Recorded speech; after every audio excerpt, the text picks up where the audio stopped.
Yaorana Lefenua, notre plus beau cadeau de Noël serait de trouver une famille pour la vie. Voilà ce que va nous demander le SICFA pour sa matinée porte ouverte du 7 décembre 2024. Yaorana Kendi. Yaorana. Qui es-tu?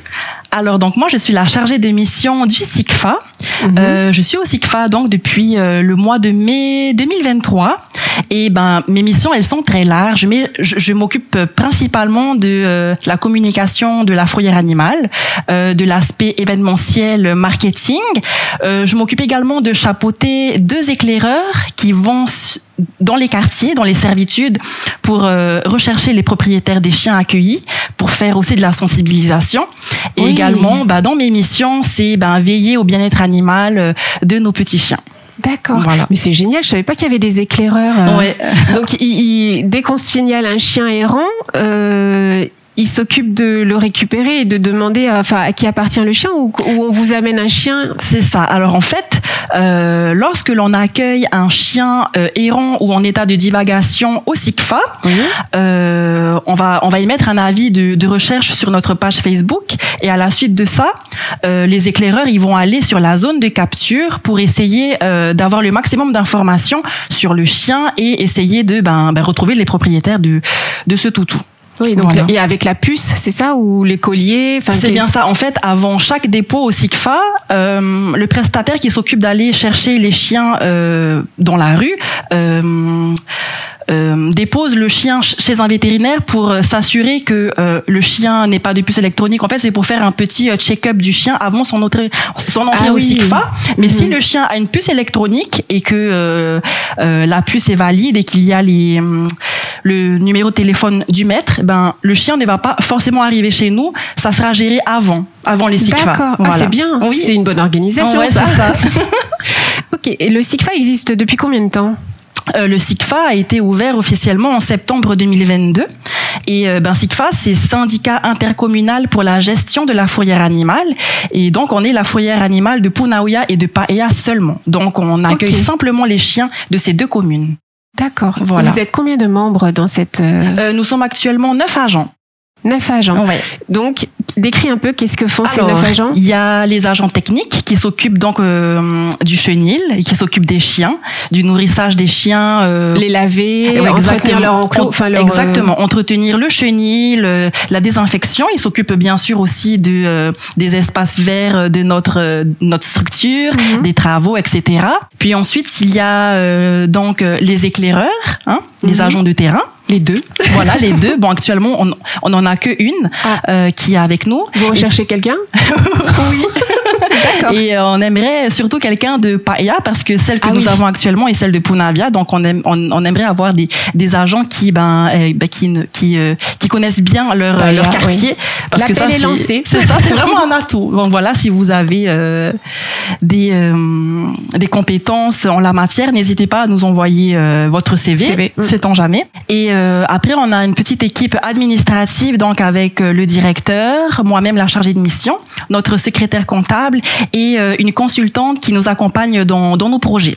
Alors, consultante? C'est ça.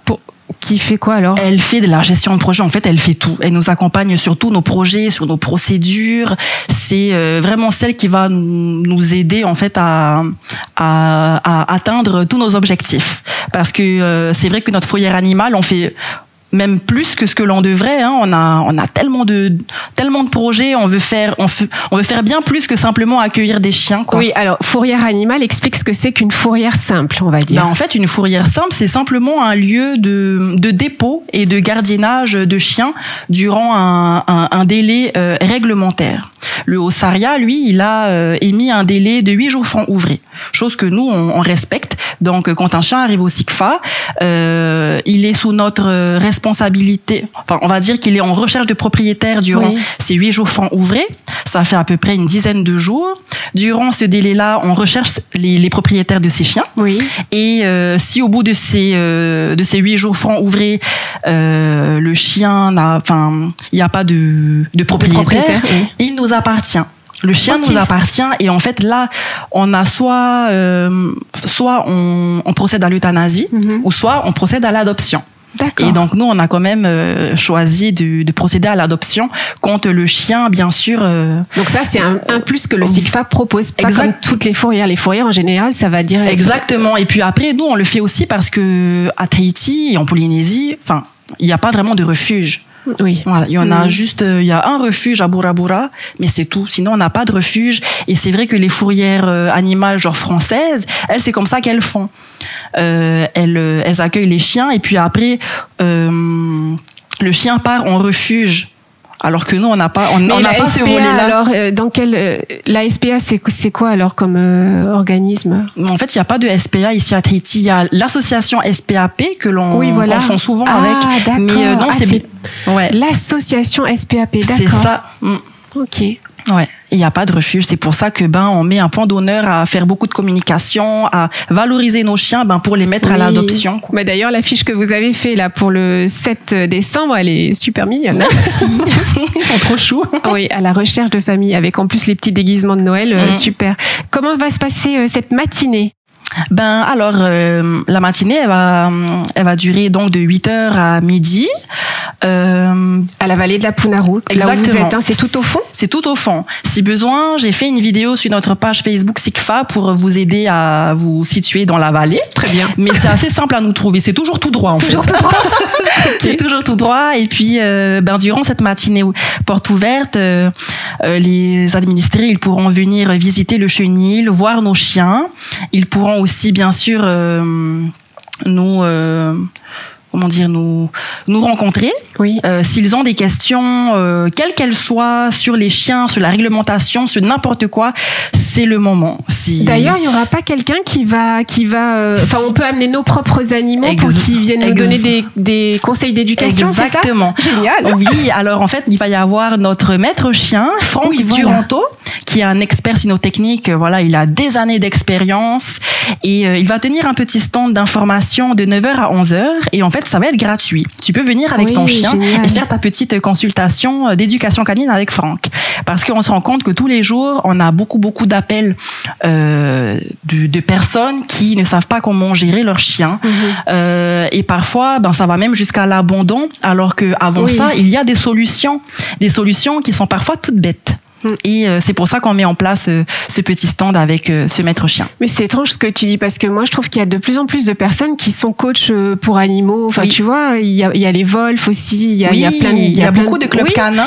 Et pourtant les gens ils trouvent pas de ressources pour pouvoir éduquer avoir des conseils pour l'éducation de leurs animaux. C'est vrai. Après il y a ceux qui veulent vraiment, ceux qui veulent trouver de vraies solutions, et ceux qui appellent mais ils veulent plutôt se débarrasser un petit peu de leurs animaux, quoi. Ça, on en a beaucoup. J'ai vu qu'il y avait aussi, quand on adopte un chien chez vous, il y a des frais. Oui. Alors, en fait, ces frais-là, c'est pas à nous qu'il faut les régler. Alors, en fait, légalement, les chiens nous appartiennent. Donc, en fait, on va céder le chien à une association de protection animale. Okay. Donc, le chien va appartenir à l'association et c'est l'association qui va faire céder, qui va faire adopter le chien à l'adoptant. C'est comme ça en fait que ça marche. On peut pas nous faire adopter.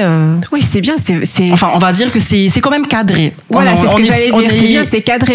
Vous prenez soin du chien, vous allez regarder son devenir, quoi. Oui, voilà. Et puis on préfère vraiment passer par une association parce que on est sûr que les adoptants sont sérieux. Oui. Ils sont responsables. Et en quoi concernent les frais alors ça... Les frais, elles concernent juste la pose de la puce électronique et la stérilisation. Vraiment parce que on veut vraiment que lorsque les chiens sortent du SICFA, ça ne soit pas pour de la reproduction. Nous, on est vraiment là pour lutter contre la surpopulation animale. Et vous faites des campagnes pour de stérilisation? Non, on ne fait pas de campagne, mais c'est sûr qu'on aimerait mettre en place ça à l'avenir. Et ça serait déjà bien. C'est déjà bien que les communes le fassent. Oui. Je sais que le pays va débloquer des fonds prochainement. Super. Donc, on attend ça avec impatience. Très bien. As-tu quelque chose à rajouter? Ce que je peux rajouter, c'est que ça, on le dit quasiment jamais, en fait, c'est que le SICFA n'est pas une association. Oui, t'as dit un syndicat. C'est ça, on est bien... Alors, syndicat et association, c'est quoi la différence? Une association, c'est à but non lucratif. Oui. Nous également, mais enfin, nous, notre syndicat, il est on est financé par des communes, par les communes de Punavia et de Paea. Et c'est bien pour ça qu'on accueille simplement les chiens de ces territoires. Oui. Donc, on n'est pas du tout une association. En fait, on n'est pas des bénévoles. On est bien des agents, des salariés à temps plein. Et surtout, ce que j'aimerais rajouter aussi, c'est qu'on n'accueille pas les chiens des particuliers. Oui. Voilà. En fait, on a tellement d'appels de toute la Polynésie. Parfois, ce sont des appels qui font plaisir et parfois des appels qui font beaucoup, beaucoup moins plaisir. Comme quel genre d'appel? Des personnes qui ne veulent plus de leurs chiens, qui veulent nous les déposer. On rappelle, nous, on ne prend pas les chiens de particuliers. Et puis, après, on s'arrête pas juste là. On essaie de comprendre pourquoi la personne ne veut plus de ses chiens. On essaie de les accompagner et les conseiller au mieux. Mais après, on ne peut pas non plus faire plus. Voilà. Oui, chacun doit prendre ses responsabilités. Exactement. À partir du moment où tu prends un chien, tu t'engages à l'aimer, mais aussi à subvenir à ses besoins jusqu'au bout. Tout à fait. On le dit très souvent, un chien, c'est une responsabilité. Si tu n'es pas sûr de pouvoir subvenir à ses besoins pendant les 10 prochaines années, n'en prends pas. Oui. Voilà. Merci à Sikfa et merci à Candy d'être venu nous présenter donc cette matinée du 7 décembre 2024. Merci. Nana. Vous pouvez nous réécouter sur la chaîne YouTube et la page Facebook Hiti FM Tahiti. Et merci d'être avec nous sur Hiti FM.